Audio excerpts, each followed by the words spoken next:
Hey y'all, welcome back to my channel. We are talking Real Housewives of Potomac, Season 10, Episode 1. Let's just go ahead and hop right into it.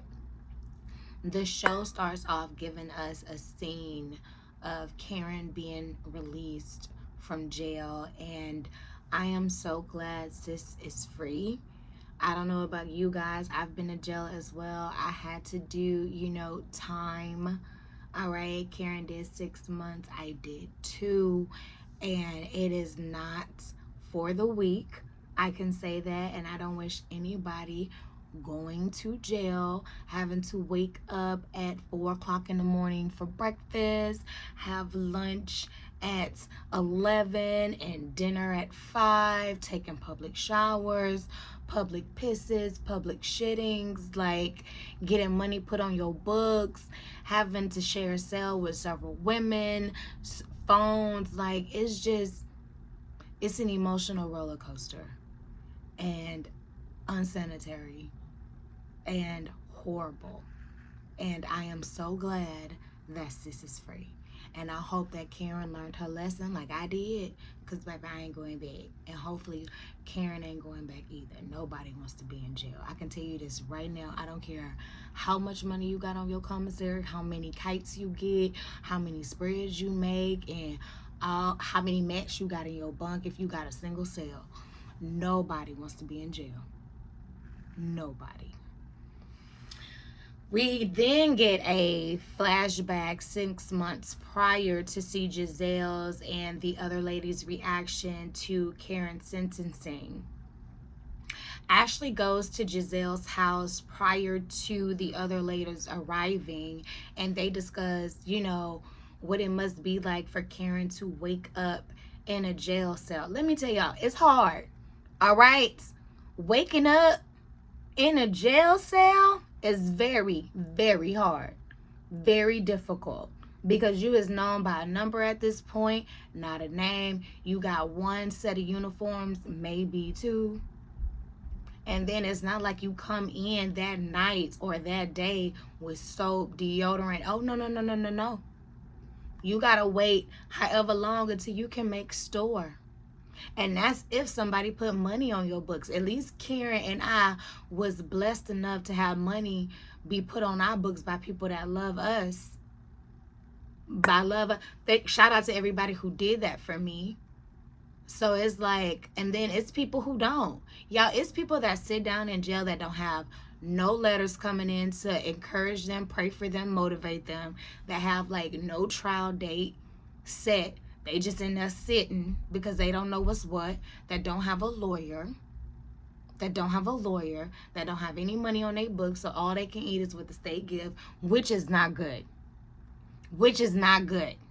All right, I worked in commissary, and it was right next door to the cafeteria, and the food was still cold. Every day. So if you have heartburn, all well. The food is not hot. I haven't got one hot plate while I was in, not one. That's why they sell hot pots. Anyways. But trust me, y'all, going to jail, waking up in jail, not good. Not good at all. Reality hits you overnight. It is definitely not good. Some people have it far worse than others. So I hope Karen had a little cakewalk.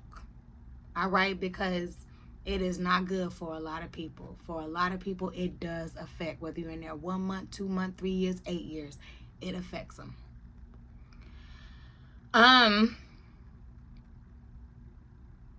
Stacey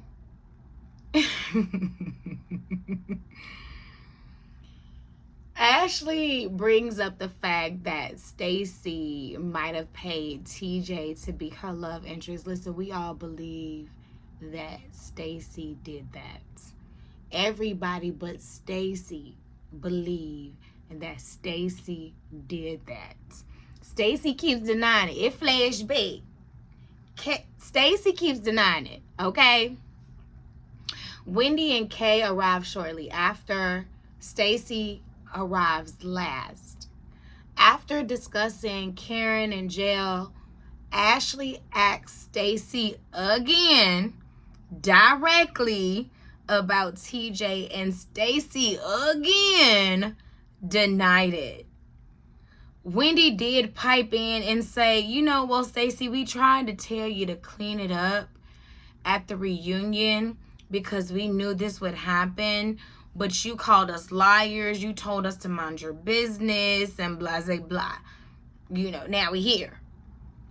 Then, Stacey, I didn't like how you tried to come for Kay and call her aggressive. Kay was not aggressive at all in that manner.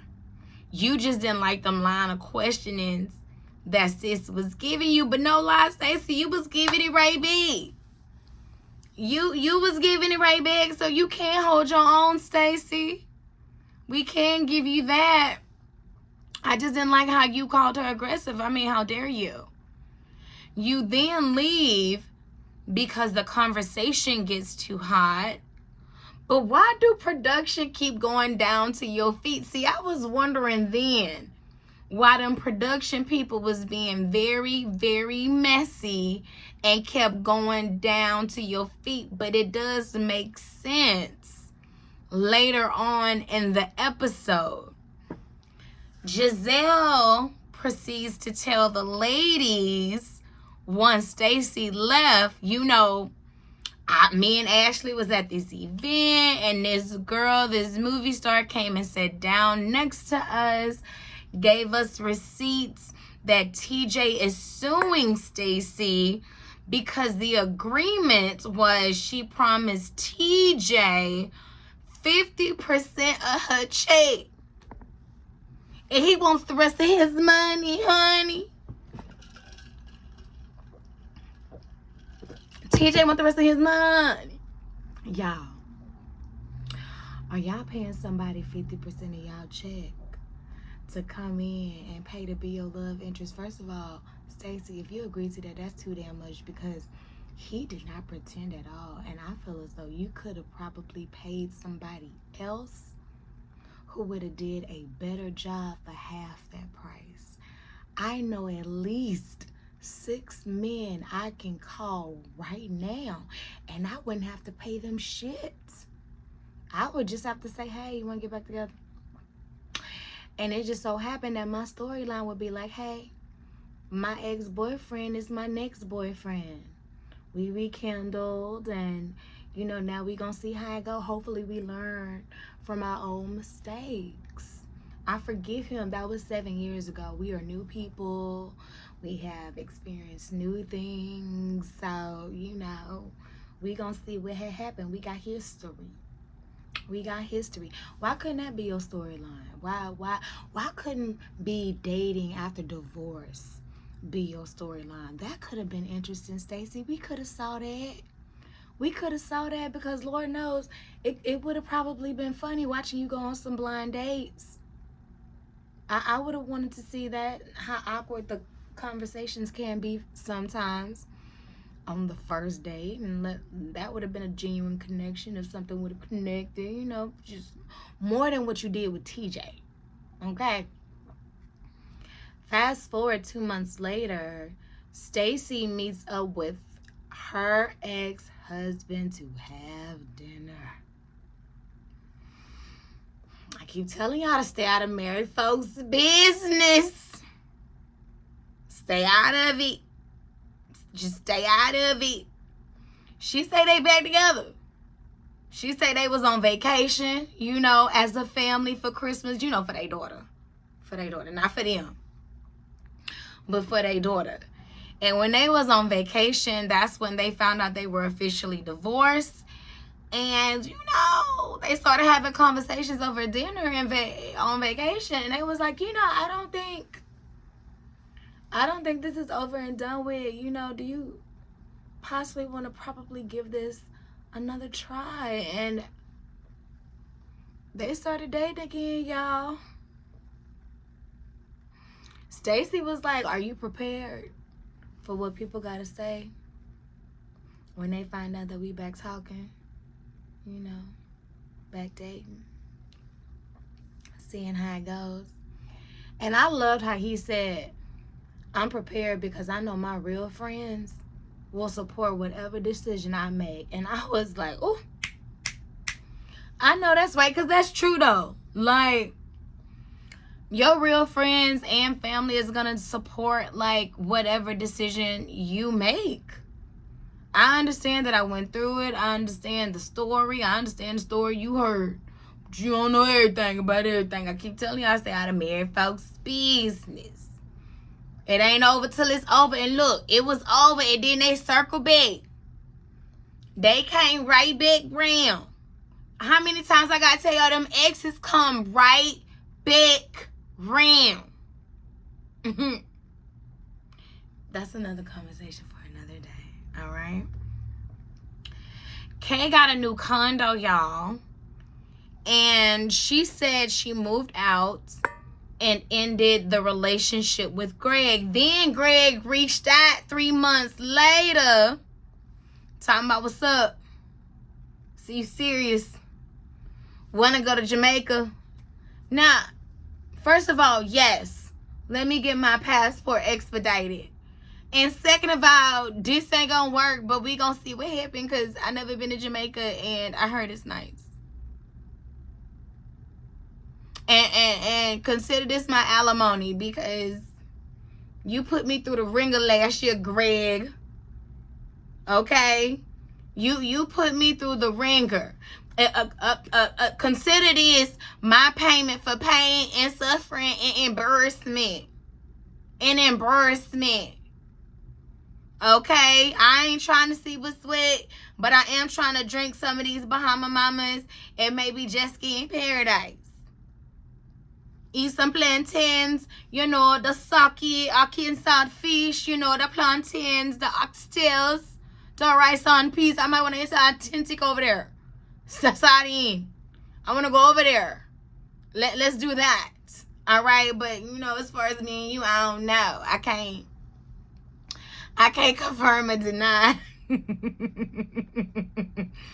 I can't confirm or deny that. I don't know. I just don't know.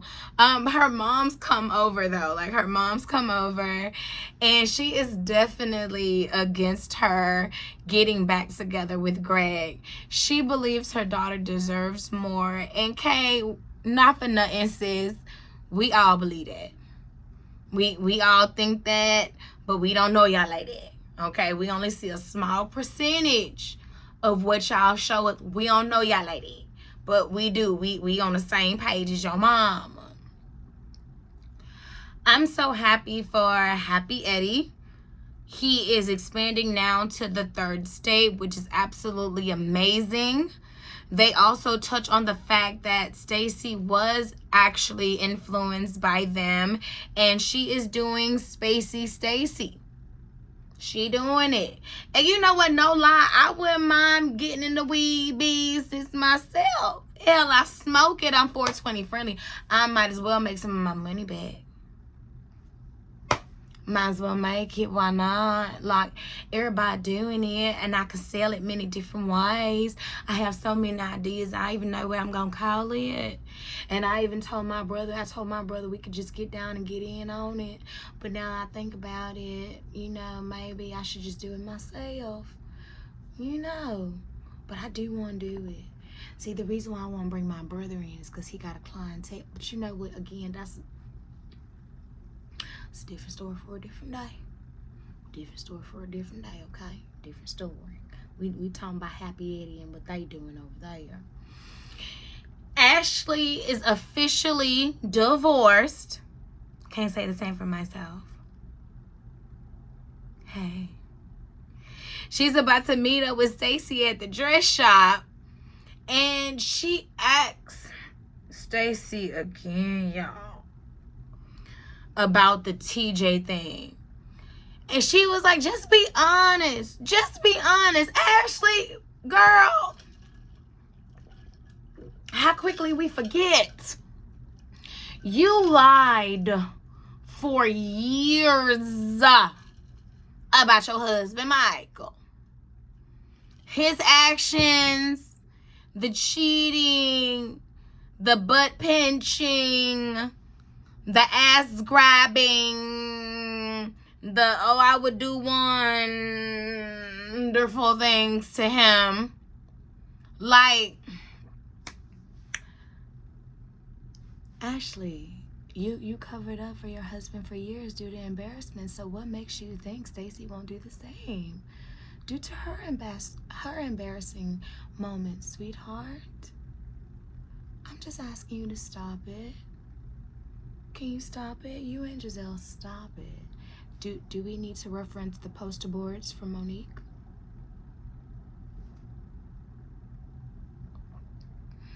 Stacey does meet her, and Ashley tells her she was at an event with Giselle and an actress came to her with receipts, and Stacey says she forgives TJ.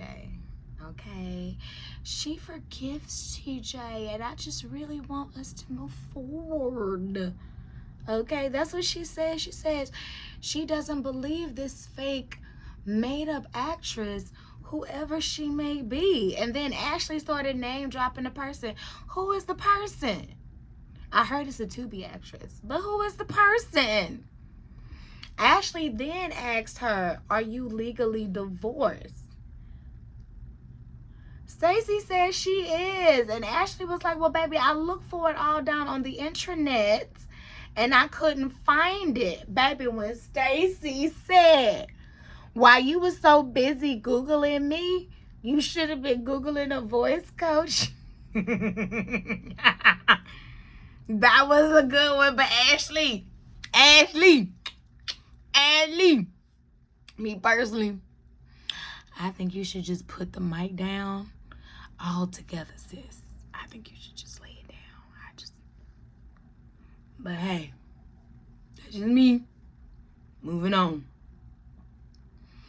Stacey walks off, and then Ashley mentions her hot ass breath. Why, when Ashley did it, I smelled mine? Okay, just making sure.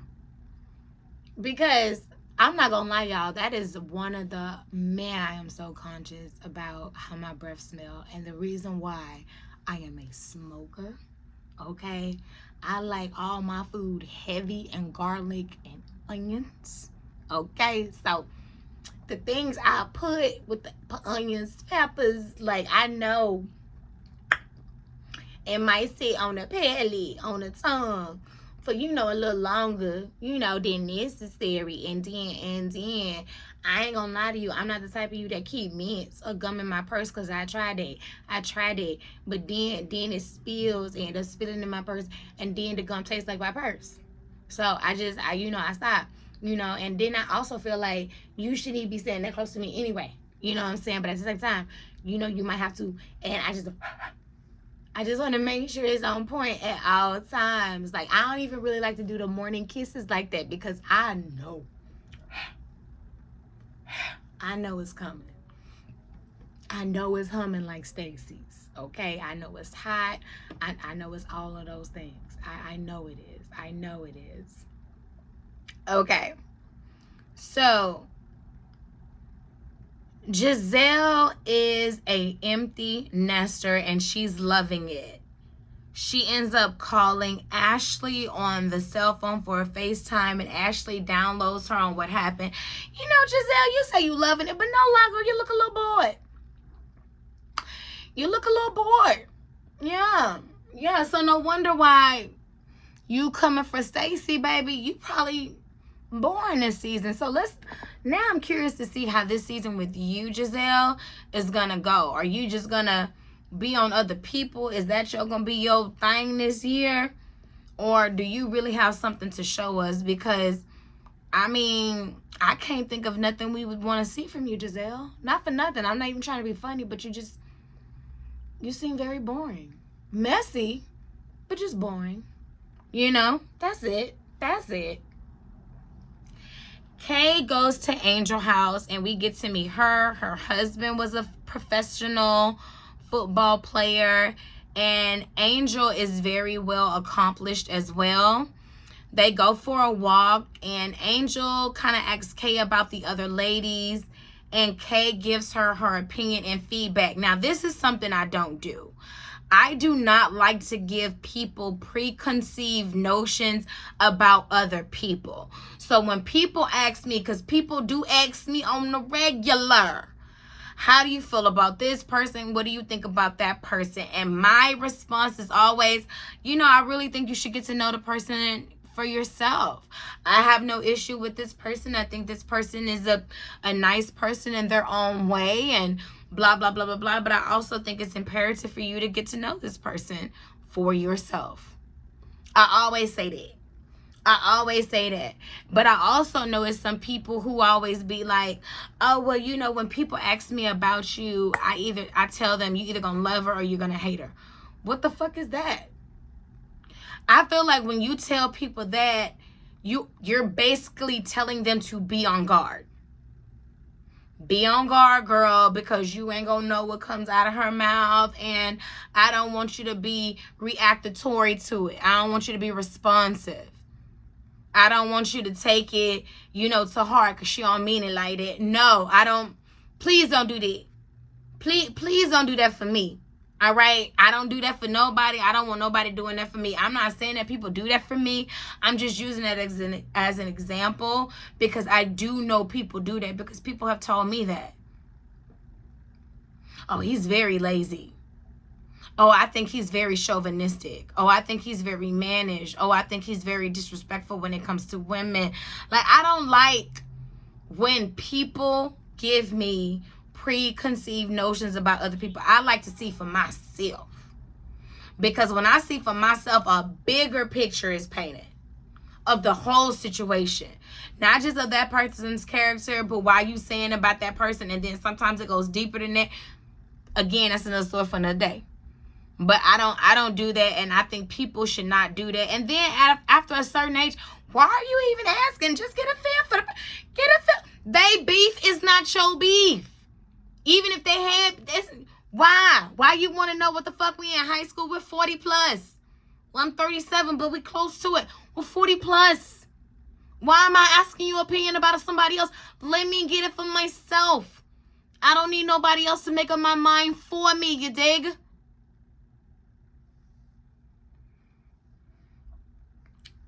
Kay says her and Wendy is not really seeing eye to eye right now, and she's very confused as to why. And she plans on asking her next time she sees her. That's another thing I don't like. If you got an issue with me, tell me. You telling everybody else but me playing victim, and I don't even know I wronged you. You can't call me, but we like this. We friends, but you can't call me. You can't let me know I hurt you. Please, por favor. We are now getting ready and heading to Ashley's second bloom party. And everyone is confused about when did the first bloom happen. But hey, we are here for the second bloom. All right. Everybody is arriving and meeting up. We meet Tia, Giselle's friend. She's from London and a part of a Nigerian royalty family. I love that for her. I love that. First of all, I'm Nigerian as well. I wonder if I'm royalty. Maybe I should Google it. What if we're related? We could be cousins. Okay. We could. Okay. Well, come on, queen.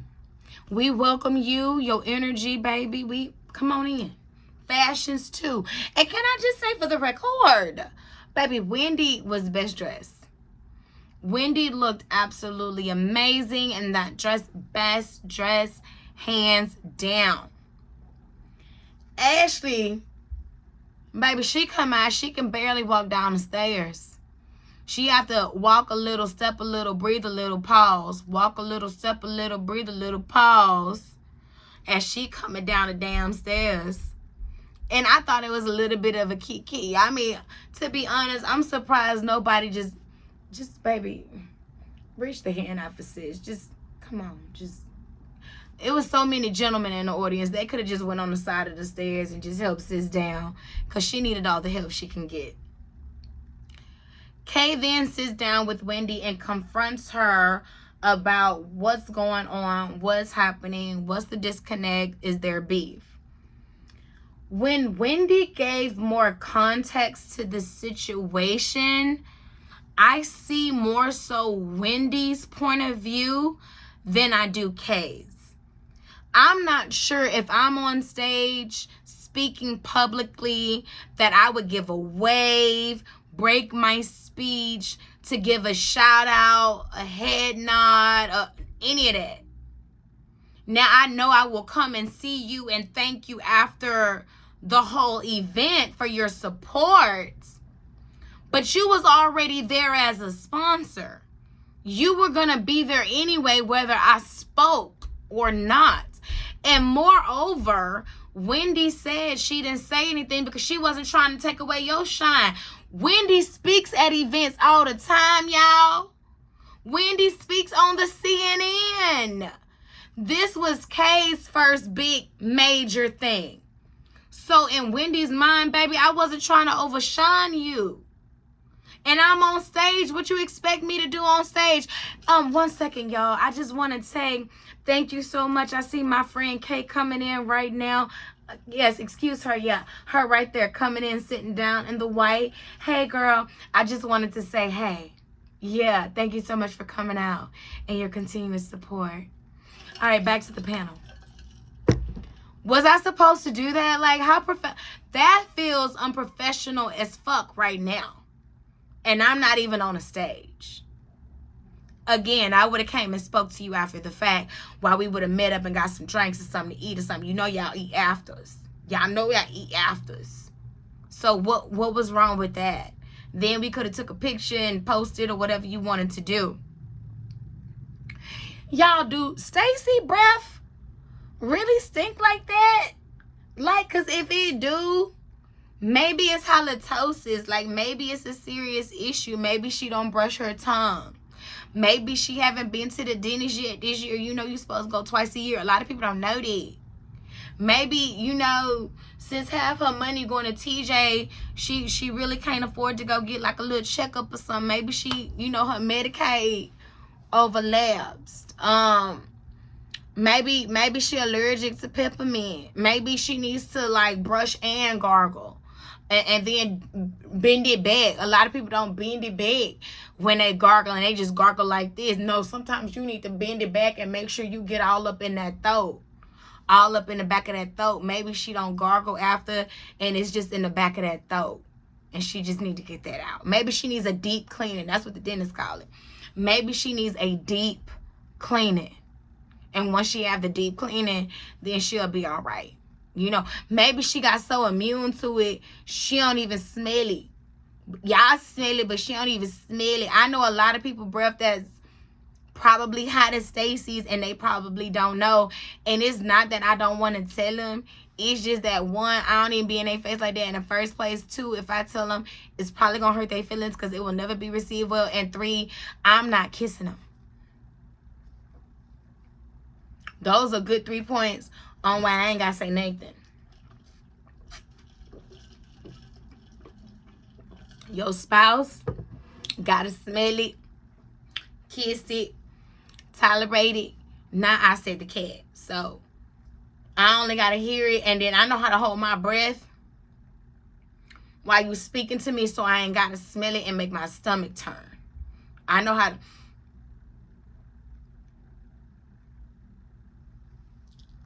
I know how to do that. You see what I'm saying? So you would be none the wiser. And trust me, my nose hairs are no longer offended or on fire, because now I know how to receive you.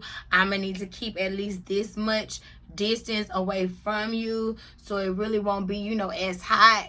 Because sometimes it be like the smell and the heat. You know what I mean? I'm going to... Stacey, I hope that's not you. I really, really hope that is not you. Ashley and Stacey go and talk, and they get into it again. Same old, same old. Y'all, I don't want to hear this another episode, because I feel as though y'all brought it up too many times in this episode for us to talk about it again for the rest of the season.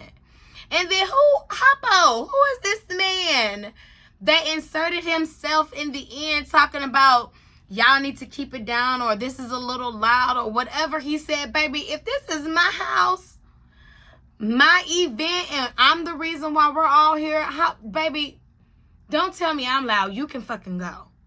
All right? You can go. All right? I'm loud. You loud. We loud. They loud. Everybody loud. That's the reason why I am loud, because I'm competing with all the other noise in the back. You can go if I'm too loud for you, boo. You can go. Ain't nobody begging you to stay. Then what is wrong with a size 11 shoe? I ain't got a size 11 shoe. I'm a 38.5. All right. I'm a 38.5. I don't have a size 11 shoe. However, I know plenty of women that do. Honestly, all the women in my family have a size 9 and up, but the main size in my family is a size 11. Is that supposed to be like a dig or a read? Is it? What's wrong with Stacey? Is a tall woman. I would hope she would have some big feet to support that tall body. She needs it. She needs them feet. She needs it. What are you talking about? What is wrong with that? Baby, Stacey calls Ashley the devil. And my question is, like, Ashley looks shocked. Why does she look shocked? Should Ashley be shocked? I'm pretty sure Ashley has been called worse.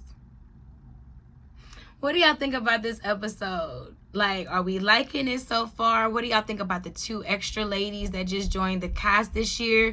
And we still waiting on Mo to the, Neek to the. What y'all think she bringing this season? All right, are you watching? I know I am. And if you haven't already, please like, comment, and subscribe. Bye.